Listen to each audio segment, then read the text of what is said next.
guys, my name is Shay and welcome to my channel. Today I'll be reviewing Riverdale Season 5, Episode 3, Chapter 79, Graduation. Don't forget to like, comment, and subscribe. Let's get it! The episode starts off with Jughead narrating while talking about Riverdale and the people who lived in that town. He also talks about the people with darkness in the town, from Clifford Blossom, the Black Hood, the Gargoyle King, the Stonies, and Jellybean as an auteur. Jughead is in the kitchen and he's looking at all of the masks Jellybean and her friends made of Archie and the gang to make the videotapes. Jughead feels like it's his fault because he convinced her to move to Riverdale. Betty tells him that it wasn't his fault and that he was in the fight of his life at Stonewall Prep. She tells Jellybean it's tough and that she will get through this. Betty, Jughead, Alice, and FP are in the living room talking about Jellybean. Alice says that she found a child therapist with great references. FP says that he is taking Jellybean back to Toledo and that she needs him and her mother. He tells Alice that Jellybean is his little girl and that it's a cry for help. Alice asks him to have a conversation about that, and he agrees. He also tells him that Jellybean told him where her accomplices are hiding out at night. FP and Jughead show up at Archie's and asks him to open his gym. Jughead says that they have a couple of stops to make before they go to the gym. FP, Jughead, Archie, and Mr. Keller are at Hiram's, and FP tells him to reinstate Mr. Keller as sheriff immediately. They all show up at the gym and they find the kids sleeping under the boxing ring. Jughead and Betty are lying in bed talking about how they survived the deaths of many but didn't even think about how that would affect the generation coming after them. He asks, are they doomed to be haunted by Riverdale for the rest of their lives? Archie is sleeping and he's having a dream of the gang taking a picture at graduation. He asks his mom and his dad what's taking so long, and Fred says that he didn't think he would live to see this day, and that moment just got me. It's so sad him not being here, like physically in the show and in real life. So just, again, rest in peace to Luke Perry. Rest in peace. Archie wakes up and he is sweating. In the morning, Mary is in the kitchen looking at Archie's gown, and he tells her it isn't graduation just yet. She tells him that she has a good feeling about it and that he has been applying himself. Cheryl's getting ready in her room, and she looks at a photo of her and JJ, and she has a flashback. The flashback is of her at the semi-formal saying, "This one is for you, JJ." She puts on her iconic spider brooch. Veronica, Hiram, and Hermione are at the table, and Hiram gifts Veronica with a pearl necklace. He says it's been a while since she's worn pearls from him, and that he figured she could wear them on her last day of school. Veronica is in her room and she's wearing the pearl necklace, and she also has a flashback. The flashback is from the pilot where Kevin asks her, is it true what's been said about your father? She says he's the devil incarnate and that she stands by him. She takes off the pearl necklace. Alice is with Betty in her room and she is emotional and feels like she is going to be all alone. Betty tells her that she will come home for Thanksgiving and Christmas and whenever she needs her. They tell each other they love her, and it was just such a cute moment. At school, Archie walks past a table with a sign that reads Warriors Wanted. Mr. Weatherby says that 75 years ago, the senior class buried a time capsule, and now this year's the senior class is going to open it.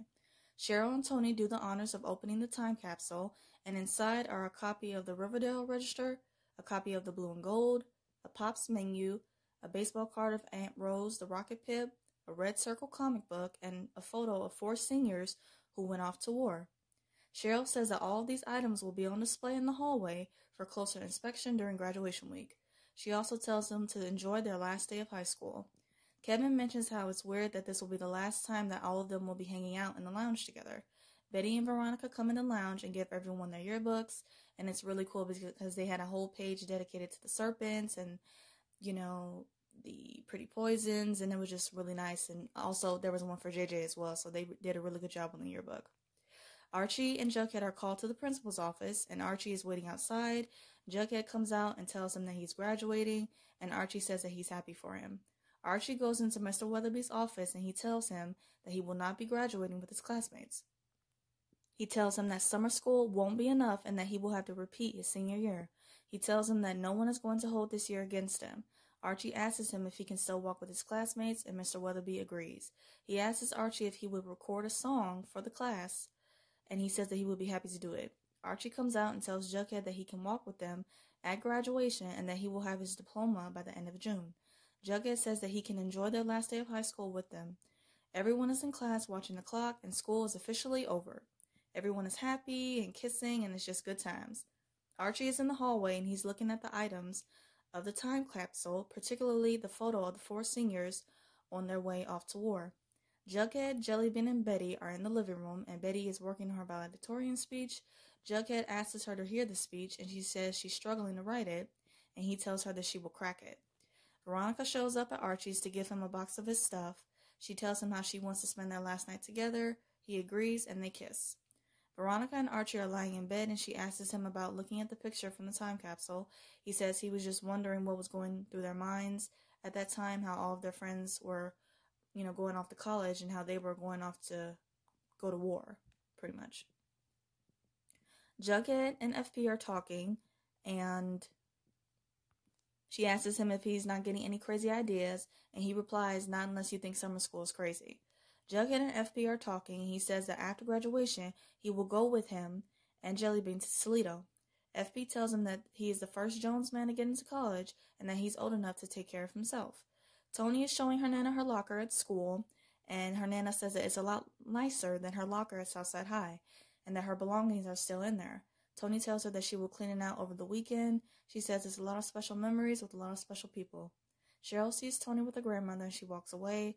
Tony's grandmother tells her she's proud of her and that she has honored the Topaz family name. Archie is watching his friends with their families, and this was a sad moment. Archie says he wishes his dad was there, and Mary comforts him. She tells him that his father is with him. And I agree. He is always with him. In his heart. The ceremony is going on, and Betty is giving her valedictorian speech. She mentions how high school is supposed to be this safe and amazing time, but instead their time was filled with heartache, drama, and death. She says how it's not fair how some classmates are not here to walk with them, and how their parents are not here to watch those that are walking in the ceremony.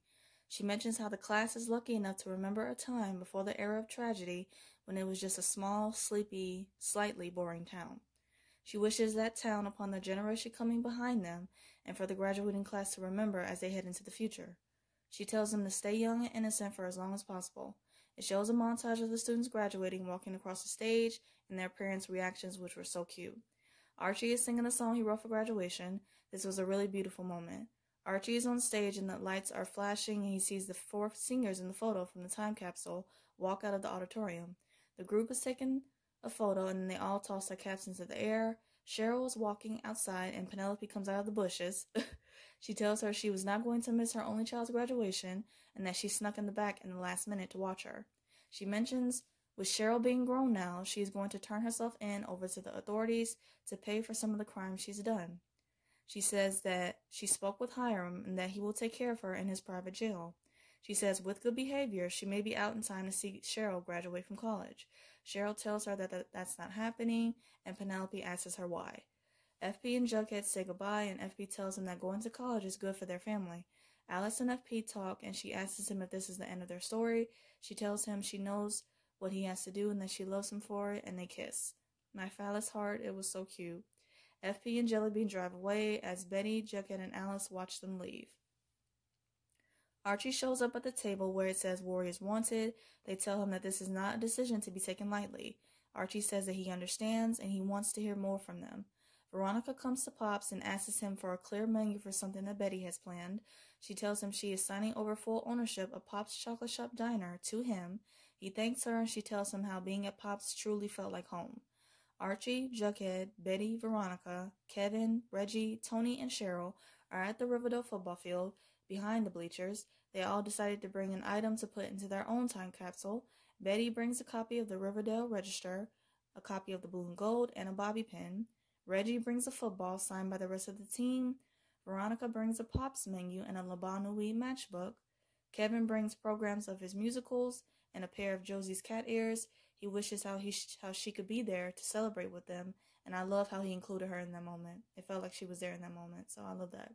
Cheryl brings her HBIC t-shirt. Tony brings her Pretty Poisons jacket. Jughead brings his signature beanie. And Archie brings a guitar pick and a hammer from his dad's toolbox. Veronica and Kevin lift up the box and they put it into the ground. Archie, Jughead, Betty, and Veronica are drinking on the bleachers at night. They all make a pact that no matter what is going on in their lives, they will meet back up at Pop's every year. Archie tells him that he is joining the army. He says he knows it's sudden, but he enlisted and that he leaves for basic training in the morning. He says it's kind of the same plan as he was going to do with going to the Naval Academy, and Veronica disagrees. Archie says that he can get his high school diploma without having to repeat his senior year. He also says that he'll be set up for college. He says for the first time in his life, he doesn't feel scared or uncertain about his future. Betty says that if he feels that that's the right thing for him, then Veronica interrupts and says she can't support this. Veronica leaves and Archie stops her. She tells him how there is a war going on and that he doesn't have a plan. She says his plan is lunacy and that she won't indulge it. Cheryl tells Tony that she's not going to Highsmith College. Tony tells her that she's not going if Cheryl doesn't. Cheryl disagrees and tells her that she must go and that she will thrive there. She tells Tony how she has to fix things in Riverdale. She says how the Blossom family name conjures a horror show in this town. She says that now that she has full control over the company, she has a chance to lift up the town of Riverdale and rehabilitate the Blossom family legacy. Tony tells her that her Nana is finally starting to come around. Cheryl says that she doesn't want Tony to have to choose between her and her family. She says perhaps if she is successful, they can be together with her family's full blessing. She says how in the meantime, but Tony stops her and tells her not to say it, and I don't want to hear her say it either. And they both are crying and very emotional, and I'm just like, oh, I hate this. I hate it, I hate it, I hate it. Jughead and Betty are in her room, and they are talking about Archie and Veronica. He says how he noticed that they have been acting funny since prom, and he wonders what happened with them. Betty confesses to him that she and Archie kissed, but it was only once.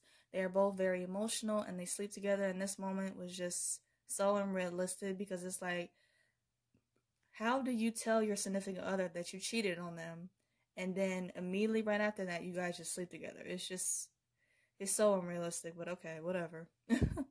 In the morning, Betty and Jughead are in her room. He says he's going to be with Archie, and she says she's going to be with Veronica. He says when he gets back that they will talk about their relationship. Jughead is at Archie's, and he's saying goodbye to his mom and his dog Vegas. Betty is at Veronica's, and she says she has to apologize to her. Veronica says that she's not mad at her and that she can't be mad. She says she's too upset and that they hug. Archie and Jughead are on the bench waiting for the bus. Archie tells him before he leaves he has something that he has to tell him. And Jughead tells him that he knows about the kiss and that Betty told him. He tells Archie that it's okay and that he knows neither of them did it to hurt him or Veronica. He says that maybe some normal high school angst is good for them. He mentions how they will always be good. Betty tells Veronica she feels responsible, and Veronica tells her that it's not that and that everything just feels so sudden and unresolved. She says she wished she would have said goodbye and hugged Archie one last time. Betty tells them that they can do that and that they says that she knows exactly how they are going to get there. They show up and they chase his bus down in the car and they all wave to him. Archie is in the bus and he's having flashbacks of Veronica, his dad, and his friends. Archie asks the bus driver to pull over and he says goodbye to Veronica, Jughead, and Betty. Archie looks back one last time at them before getting on the bus to leave. The bus drives away and they all watch on the street as it leaves. Cheryl is with Nana Rose and she tells her that they will rebuild the Thornhill mansion along with their Blossom family legacy. Veronica, Jughead, and Betty are at Pop's. She tells them she's going to take some time off from school and she's going to spend time with her mother in New York. Jughead says that he and Betty never talked about her and Archie and also about the growing distance between them. Betty says that she's going to New Haven early and that her and Alice are going to take a road trip before she drops her off. Jughead encourages her to go, and Betty asks him what is going to happen with them. They mention how they will always love each other. He tells her how she should focus on Yale and he will focus on Iowa. They hug and Betty and Alice leave. Jughead moves out of the Cooper's house and into Archie's old house, and he moves into Archie's old room. Archie's house is waiting to be sold, but he still stayed there without lights, gas, and hot water. He then went to stay in the bunker until August when he would go off to college. He says he couldn't leave without one last burger. Pop tells him that he will miss seeing him in there every day, and Jughead tells him he will miss him too. He says how he paid the check for his meal and walked out towards his future, and he wondered would he and the rest of the gang keep their pact of meeting up at Pop's a year later, and that only time would tell. He walks out and it shows that it's 1 year later and Jughead is there at Pop's alone. And this was sad because none of them showed up. Jughead says that he should take off and Pops apologizes for them not showing up and says that they might be busy. Jughead gets up to leave and the door opens and he turns around, hopeful, and it is just a couple coming in there to the diner.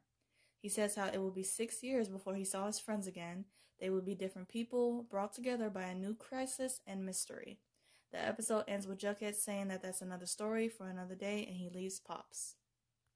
To end this episode, I'm going to do 3 quick things. First, I'm going to discuss my quick thoughts about the episode. I enjoyed it. I loved watching the students graduate, and it was so bittersweet. I don't feel any way about Bughead and Varchie breaking up because I think it's time to switch up the couples and do something different. We've had a good 4 seasons of the same couples. It's time to switch it up. More so for the core 4, I mean. But I am sad that my baby Shoni broke up. But they will get back together because they are meant to be. They are meant to be. Secondly, my thoughts on the promo. It shows a 7-year time jump. Archie is in war. He's still in the army. Jughead is a writer. Veronica is married. And Betty is an FBI agent. I think this time jump will be good for the show and move it in a completely new and fun direction. At least that's what I'm hoping. But we will have to wait and see. And lastly, I'm going to do a quick rapid fire of the episode. So my favorite scene, the phallus goodbye. I just loved that moment and it was so pure and just so cute. Favorite look, I would say Cheryl in her crimson graduation gown. She just looks so fabulous as always. My favorite quote, a lot of special memories with a lot of special people, including my girlfriend by Tony. That just made my heart melt. I loved it.